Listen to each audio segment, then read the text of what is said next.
இயேசுவின் நாமத்தினாலே உங்களை வாழ்த்தி வரவேற்கிறேன். ஒவ்வொரு நாளும் இந்த வீடியோ மூலிமா உங்களை காண்பதில் மிகுந்த மகிழ்ச்சி, மிகுந்த சந்தோஷம். இந்த நாளில் ஒரு வேத வசனத்தை காண்பிக்கிறேன்.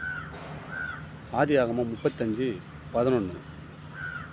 பின்னும் தேவன் அவனை நோக்கி, நான் சர்வ வல்லமையுள்ள தேவன், நீர் பலிக்கு பெறுவாயாக. ஒரு ஜாதியும் பற்பல ஜாதிகளில் கூட்டங்களும் உன்னிடத்திலிருந்து உண்டாகும், ராஜாக்களும் உன் சந்ததியில் பிறப்பார்கள். பாருங்கள், என் வாழ்க்கையில் குழந்தையே இல்லை.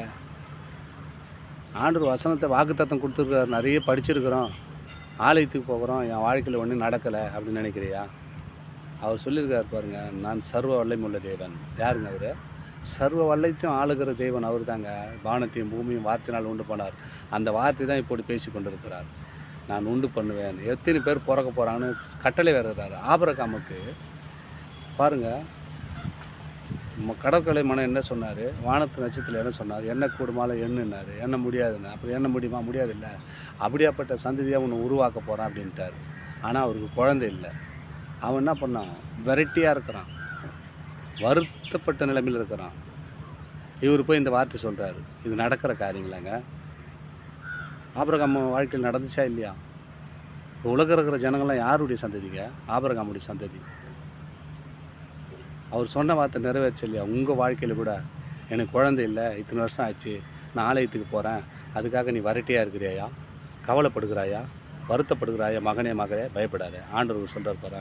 இந்த வசனத்தை கூர்ந்து கவனிச்சு, அவர் பின்னும் தேவன் அவனை நோக்கி, நான் சர்வ வல்லமையுள்ள தேவன்.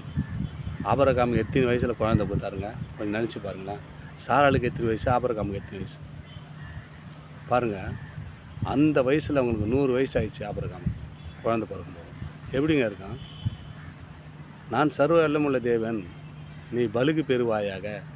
ஒரு ஜாதிகள் பற்பல ஜாதிகளும் உன் கூட்டங்களும் உன்னிடத்தில் உண்டாகும், ராஜாக்களும் உன் சந்ததியில் பிறப்பார்கள். வாக்குத்தத்தம் பண்ணது இப்போ ஆபிரகாம் வாழ்க்கையில் நிறைவேறிச்சு.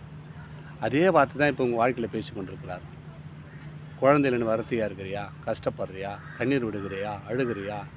நான் உன் கழுகையின் புலம்பலை நான் கேட்டுக்கிட்ட மகனே மகளே, நான் என்ன பண்ணேன்? உன் சந்ததியை உருவாக்க போகிறேன். உனக்கு ஒரு சந்ததியை பலிக்கு பெருக பண்ண போகிறேன். நீ பயப்படாத. நீ எனக்கு பயந்து இரு. என் வாழ்க்கை கீழ்ப்படிந்தனர.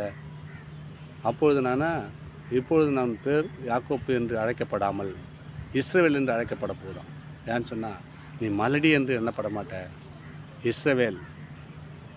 ஆண்டவர் எவ்வளோ அற்புதமான வார்த்தை பேசுகிறார். நம்ம தாங்க. பின்னும் தேவன் அவனை நோக்கி, நான் சர்வ வல்லமையுள்ள தேவன். இது நடக்கலேன்னு வருத்தத்தோடு இருக்கிறியா?